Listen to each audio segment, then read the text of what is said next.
Are you thinking about buying a home today? Well, you're not going to probably want to miss this one because there's a lot of factors that go into buying a home, and if you don't buy the right home, a lot of things can happen. I mean, not disastrous, but little nuances that may affect your future. So like and subscribe. We're still trying to build this channel out, and when you're ready, the link is in the description. Ask questions, comment, book an appointment with the Jennifer Gale Real Estate Team.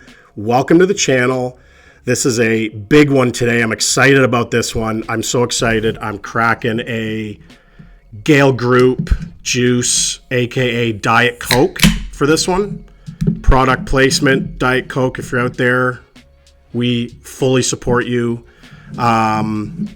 Also, I'm still fighting this man cold that I was last week. It's rough. Like, prayers out to all the men out there that are sick right now. I saw a little in the corner of my eye here, like Rachel's laughing, rolling her eyes, I'm sure, because she's the mother of two, and I'm sure she has to battle, the woman cold. But trust me, the man cold, I'm kind of shocked I'm not in the hospital right now, to be honest. Like, it's rough. But I'm here. This is what we do at the Gale Group, especially the Jennifer Gale Real Estate Team. We power through. So here we are. Okay, so today we're going to talk about houses. I'm picky, and I want to be picky. If I'm a buyer's agent, I think it's our job to be picky. I think it's our job to guide buyers into buying the right home at the right time of their life. There's a lot of mistakes that can be made when you're buying a house. So if you get a good agent that's, when you sit down, and we've had other videos in the past, watch them and subscribe and like and do all that kind of stuff. But, if you sit down with an agent and say what you want, it's important that you get the right home. Not any home is maybe the right home. So today we're going to talk about 3 phases of your life where you'd be buying a home. So kind of broken it down into 3. So your first time buyer, your second home, and then your downsizing home. So to all you people that have bought in like 10 homes and moved 10 times, all the power to you, but I'm kind of keeping it simple here and keeping it like 1, 2, 3, kind of the 3 main phases. So let's start with the first time buyer. So you're going to go to a lender. We've discussed this at length about the process of that. Today we're going to talk about like what you're going to buy. And as a first time buyer, I feel like that's the best time to set the stage to get ahead for the rest of your real estate life. So, you're going to have a budget, and obviously got to buy something that fits in that budget. So to preface all this, these are my opinions. Other agents may have different opinions. These are just 20 years, pretty close to 20 years experience. What are the best homes to buy for these 3 phases of your life? So first time buyers, what is the best home to buy for a first time buyer? We're in Woodstock, we're in Oxford County. I'm guessing this is probably pretty safe across the board. I'm not sure about the GTA, how attainable some of these things are, but I don't live in the GTA, so I'm talking to the people that live here. My personal number 1 favorite house for a first-time buyer to buy, assuming the budget's there, let's say a budget of $450 to, let's say, $600, which honestly is crazy to think about that being a first-time home buyer budget, because I bought my first house for $180, and it's one of these houses. So yes, I'm a little biased because I did own one of these, but I've known a ton of people that have also, and they've done really well in them for a variety of reasons. So lo and behold, my number 1 choice for the best house to buy for a first-time buyer is a brick bungalow. And here's all the reasons why I think that. So in Woodstock, at least, brick bungalows, and I'm talking brick bungalows built mostly in the, maybe late 50s, but 60s, 70s. They're just built really well. They have good lots in mature areas. So, you're going to have big trees. You're going to have nice streets. You're going to have, good areas. Personally, like if we're talking Woodstock, we're going north, preferably.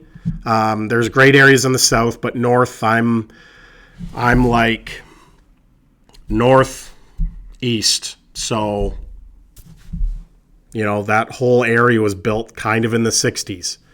And here's why I love these houses. They're very simple, right? A lot of them are going to have, 3 bedrooms on the main floor, a full bath, a kitchen, and a living room.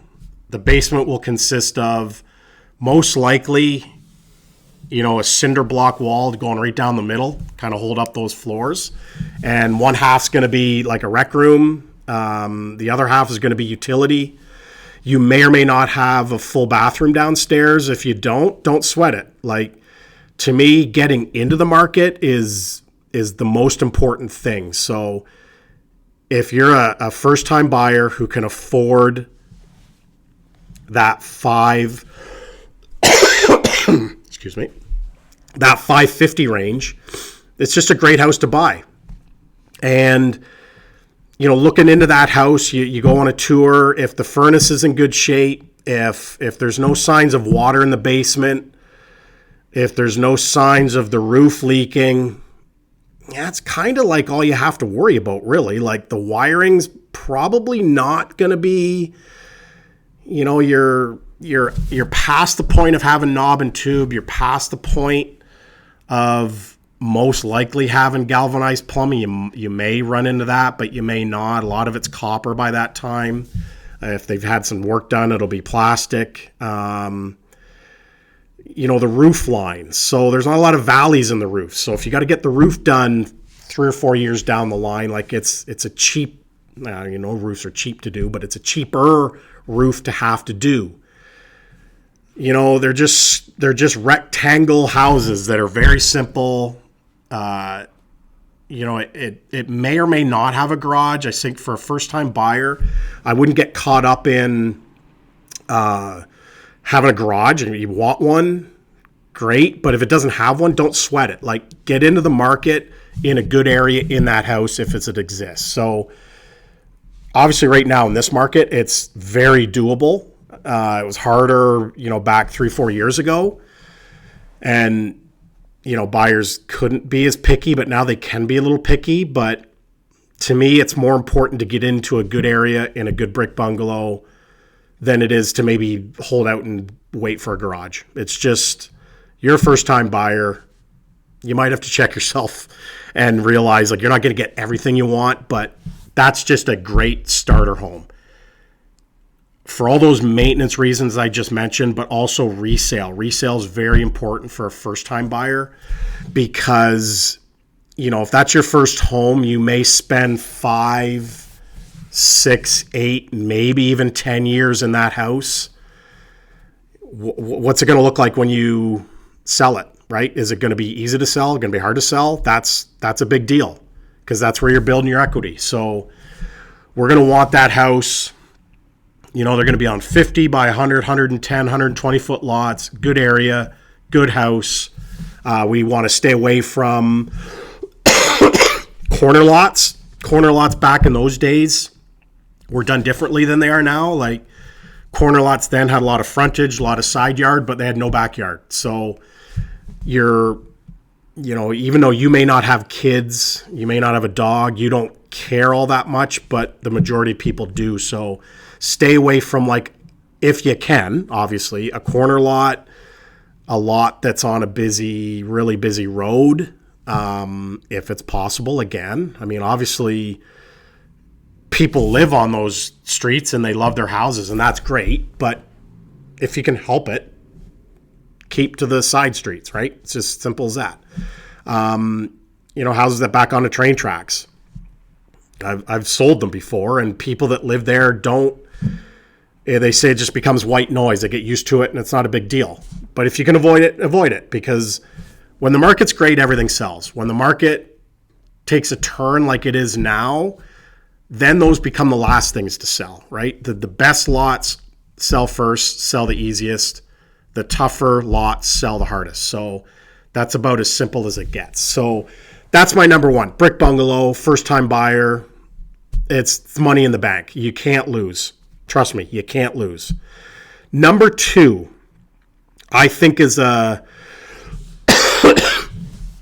a two-story, built in the mid-2000s, maybe over on the south end of Woodstock, maybe by the hospital, maybe even a little bit older. Maybe you're going over towards, the not totally north, but a little bit north of Woodstock. Diefenbaker, Abbott, Knowles, Pearson, like those kind of areas. Those houses were built probably late 70s, 80s. I like those because right now, at least you can get them for maybe $600, $650. You're not going to have any of the things that are a problem with insurance companies. Like they're too new to have knob and tube again. They're too new to have galvanized plumbing. The mechanicals are going to be pretty good generally. Hopefully by the time you would buy it, if that house was built in the 80s, somebody will have done the furnace, done the roof, done some of those upgrades, maybe even windows 20 years after that house was built. So when you buy it now, a lot of those mechanicals may only be 5 to 10 years old. So that's a great spot to be in as a first-time buyer, is to be able to move into a house and not have to do a lot of the upgrading mechanical stuff that costs money right out of the gate, because a lot of new-time buyers don't have that. So I feel like those are great houses to buy. A lot of them will have an attached single garage. That's great. That's a bonus. If you can get it, great. Not a requirement, but a bonus. Thirdly, I think a semi's not a bad buy. If you can buy detached over a semi, all the power to it. But if you can afford a semi and there's a great semi that's upgraded in a good area, let's talk Nescapi or Cree or somewhere around there, even on the south end, Odlum, something like that, you can get a semi for $500. It's a good buy. They're probably not going to have a garage, but it's getting into the market. So getting in the market at that point, at that price point, you're in there until the market kind of does a little bit of a change for the better, and you're going to build equity in that place. So semi, two-story, brick bungalow, those are my number ones for first-time buyer. So take a little sip of Diet Coke here. I'm a little hoarse still, fighting the cold. Don't laugh, Rachel. It's coming after you. Okay, so now we're going to go to the second home. So you're a first-time buyer. You bought your home. You've lived there for 10 years. Now what? You've maybe got married. You've got a couple, double income house. You may have got a kid or two. That brick bungalow you've bought is getting a little small. But now you're a little bit established, right? You've got, let's say, a perfect world, a couple $100,000 in equity you've built in that house. So now what? Here's where I think you hit the home run house. So I've had a lot of first-time buyers tell me, I want an old house, like an old Ontario cottage, like on Light Street or something. I'm like, I don't know about that for a first-time buyer. There's a lot of things that can go on with those houses that cost a lot of money, and generally they keep costing money. So for a first-time buyer, don't love it. For that next house, now you're really cooking. So you've got more money, you've got better jobs, you're more established, you've got more down, you can spend more money on it, you've been approved for more. If you want to live on Light Street and that core around Victoria Park and Woodstock, now's the time to do it. You've got the energy, the connections to maybe fix some of the stuff that needs to be fixed. They're big, they're two-story, they got lots of bedrooms, they may even got a third floor attic that's been finished. There's some cool things with old houses that you can get into. Obviously, if you're going into that house and it's got like a boiler with asbestos piping and it's got galvanized plumbing and it's got knob and tube wiring, you're going to have a lot of money to get that up to snuff so the insurance company won't hate you. But I feel like if you're going to hit that home run, the second house is the time to do it, right? Go for it. If that's what you want, you go nuts and you buy it. If you're not going to, if you're just looking to upgrade, like you just want to upgrade size, depending on how many kids you have, obviously, and how old they are, I would always minimum pick something with 3 bedrooms on one floor, right? Because I'm always looking resale. So if you've just got maybe 2 kids, one's old enough to be in the basement and they want their own bedroom, and you're cool with just maybe 2 bedrooms on the main floor or upstairs, I wouldn't go there. Personally, it's my opinion. I just wouldn't go there. I would always pick 3 bedrooms minimum.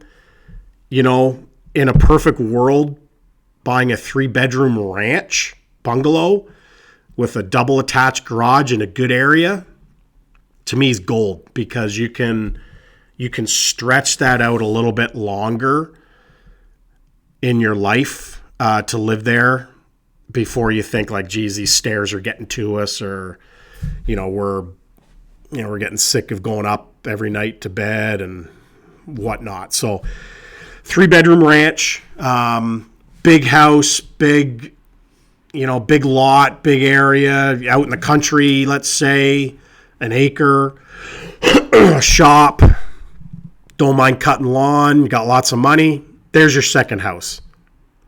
Basically, I guess my rule I'm saying for your second house is do you. Like, get whatever you want. You got lots of energy and lots of money, hopefully, to do that. So, location's always got to be paramount. And like I said with the first-time buyers, like, let's stay away from kind of the quirky lots. Let's stay away from, busy streets if you can, train tracks, any kind of commercial near you.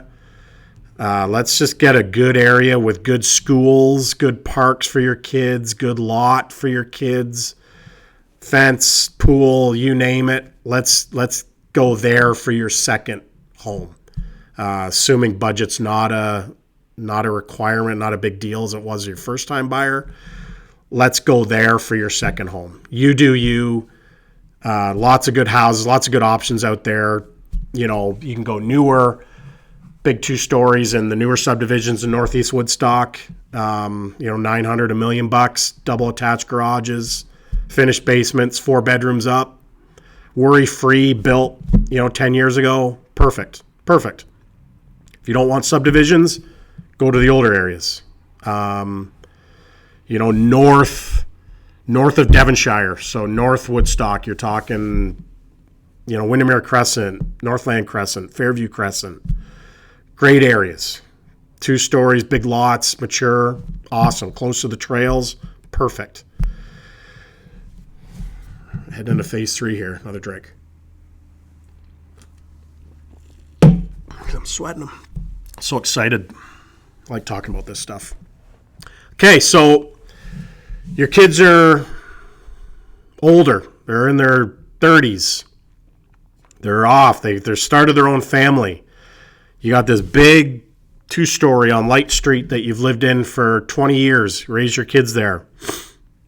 What's next? You want to downsize. You're sick of the stairs. Maybe the laundry's in the basement. You're kind of over it. You want to travel a bit more. You want to just lock the door and leave. You're sick of the leaves. You're sick of the raking, the shoveling, you name it. You're done with it. And, me, I'm 51. My parents went through it. A lot of our parents went through it. They're in that phase where they're good. They want to maybe put some money in their pocket. The downsize, what are my favorite houses to downsize in? Well, to me, I'm looking at a bungalow condo, right? There's a bunch of bungalow condo complexes in Woodstock. My parents live in one over on Spitfire. There's ones on Lorraine. There's ones out in Lakeview. Heron's Landing. They're one story. They can get double car garages, single car garages. I almost think all of those have laundry on the main floor. 1 or 2 bedrooms on the main floor, probably 2. There's usually like a front den, could be a bedroom. They're just worry-free, right? Like you don't have to do the stuff. You leave, the snow's done for you, the grass is done for you. The windows are looked after, the roof's looked after, all part of the condo corp. They're all built. Most of those, all of them, I think were built post 2007. I think they started building all those kind of complexes, and within 10 years, they were all kind of done. I think there's going to be a demand for them in the future. So if you're in one now, I think, once the baby boomers start wanting them, I think they're going to be super, super popular. So, you can't go wrong getting a bungalow condo as your downsizing home. You're going to look at, depending on the upgrades whoever's lived there has done, you're probably looking at $550 to $750, maybe $8 for one of them. Preferably you're selling something for more than that. You're putting some money in your pocket. You're mortgage free. You're living the life. You're traveling. You're enjoying it. You're not having to worry about maintenance. But there's also a contingent of people that I've noticed that aren't quite ready for a condo. If you're not ready for a condo, you're almost reverting back to the first-time buyer segment, right? With a little bit of an upscale, you can probably get more, right? You can get like a small ranch on, Parent Spitfire, something like that, built locally, 1,500 square feet, attached double garage. I just sold one on Sioux. It's got an ensuite, it's got bedrooms. You can live there, right? You can cash out your big house, downsize to that house, $650,000, $700,000, smaller lot. But heck, man, if you don't want to do the maintenance, but you're not ready for a condo, like those condo fees can cover a lot of paying somebody to do the maintenance for you. So the only benefit you're getting from a condo a lot of times is the mechanicals, exterior of the house, like windows, roof, doors, can be looked after by the condo corp as part of your fees. But if you don't mind that, but you also don't want to do the yard maintenance, then pay somebody to do it. Like pay somebody to cut your lawn, shovel your snow. I feel like you'd still be ahead versus condo fees to get that done for you. If you want to travel, get a neighbor, get your kid. Like, my parents traveled. I had to go over and look after their place, and I didn't mind it. Get them to check up on it when you're traveling. There's options, but don't downsize to a 2-story. Like, it doesn't make any sense, right? Keep the stairs out of it. Ranches, bungalows, whatever you want to call them. We got to call them bungalows now. We used to call them ranches over a certain square feet, but whatever. They just always sell the fastest. They just do. They're popular.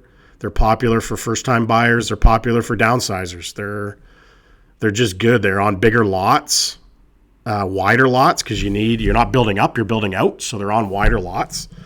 They're usually in good parts of town. I love when I have appointments at one-floor houses because they're just easy. They're good. I've only ever lived in one-floor houses as somebody when I've owned my own house. I grew up in a 2-story, but so hopefully this sheds some light on where I'm at least, as far as what are the best houses to buy in your phase of life. And again, these are my opinions. They don't necessarily match up with everybody else's opinions, but I've been doing it a lot of years, and I'm always looking at resale. So if your agent's not looking and talking about resale with that home you're buying, I think they should be. I think they're doing you a disservice if they're not. We never know where we're going to get that call, You bought a house from us. 2 years later, a job situation came up and you got to sell, and I wouldn't want to look at you and say like, well, it's a hard sell because it's this, because the lot's weird or whatever. And you say, well, you said this was a great buy. Well, that's not good. That's no good. So we don't ever want that phone call. So I think a good agent should be looking resale. Also, they should be picky. They should be talking you out of houses sometimes if you're not, because first-time buyers, let's be honest, they get excited and it's an exciting time, and they may not see a lot of the stuff that we will see. So sometimes you got to like pull them back a little bit and be like, just, okay, let's think about this, and get them into the right spot. So those are my choices. I hope I'm going to get over this devastating cold that I've had for now a week and a half. It's rough. But until next time.